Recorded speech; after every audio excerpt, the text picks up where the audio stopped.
लोकसभा अध्यक्ष ओम बिरला के संबोधन के साथ नई दिल्ली में 10वें सीपीए भारत क्षेत्र सम्मेलन का समापन सत्र आज संपन्न हो गया। लोकसभा अध्यक्ष ने इस दौरान कहा कि विधानसभाओं में हंगामा और कटुता चिंता का विषय है।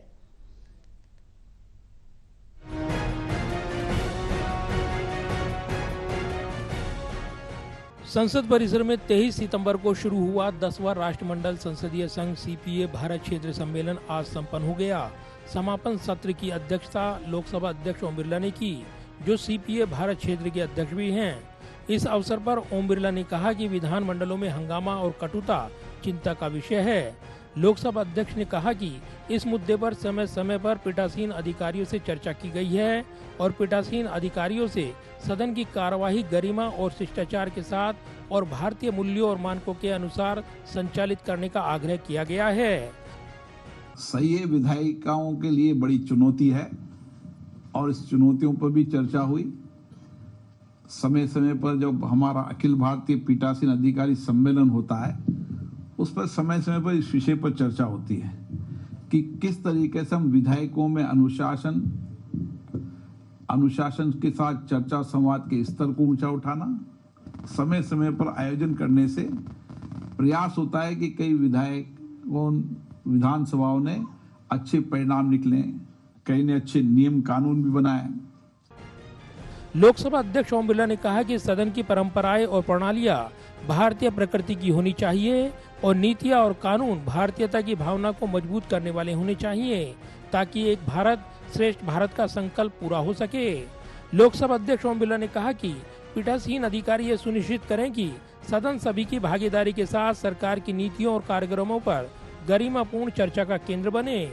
किसी भी देश और राज्य के विकास में विधानमंडलों की भूमिका को महत्वपूर्ण बताते हुए स्पीकर ओम बिरला ने कहा कि हमारी लोकतांत्रिक संस्थाओं को जनता से जुड़ने और उनकी आवश्यकताओं और आकांक्षाओं को पूरा करने के लिए निरंतर प्रयास करना चाहिए। लोकसभा अध्यक्ष ओम बिरला ने कहा कि पीठासीन अधिकारियों को देश की लोकतांत्रिक संस्थाओं को पारदर्शी, जवाबदेह बनाने के लिए आवश्यक कदम उठाने चाहिए। लोकसभा अध्यक्ष ने यह भी सुझाव दिया कि विधानमंडलों के प्रभावी कामकाज के लिए नए सदस्यों को सदन के कामकाज, सदन की गरिमा और शिष्टाचार और जनता के मुद्दों को उठाने के लिए उनके पास उपलब्ध विधायी साधनों के उपयोग से संबंधित व्यापक प्रशिक्षण दिया जाना चाहिए।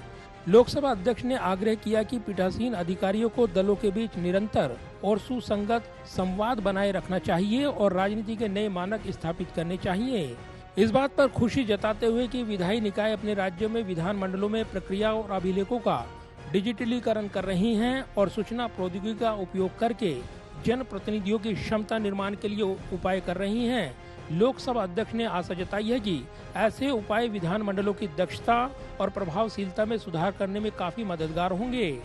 लोकसभा अध्यक्ष ओम बिरला ने ये भी आश्वासन दिया कि सम्मेलन के दौरान पीठासीन अधिकारियों द्वारा उठाए गए मुद्दों जैसे वित्तीय स्वायत्तता, सदनों के सत्रों में दिनों की संख्या में कमी, ई विधान आदि पर आगे चर्चा की जाएगी और स्वीकार्य समाधान निकाले जाएंगे। स्पीकर ओम बिरला ने इस बात पर जोर दिया कि सतत और समावेशी विकास का लाभ समाज के अंतिम व्यक्ति तक पहुंचना चाहिए। सम्मेलन में 4 अध्यक्षों और 25 स्पीकरों सहित 42 पीठासीन अधिकारियों के साथ उनके प्रमुख सचिव और उनके साथ आए अधिकारी शामिल हुए हैं। इस सम्मेलन का विषय था सतत और समावेशी विकास की प्राप्ति में विधायी निकायों की भूमिका। सम्मेलन से पहले 23 सितंबर को सीपीए भारत क्षेत्र की कार्यकारी समिति की बैठक हुई।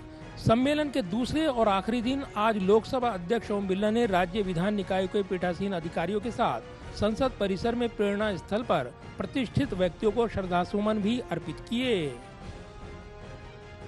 कैमरामैन विदर्भ के साथ प्रदीप कुमार, टोटल न्यूज, दिल्ली।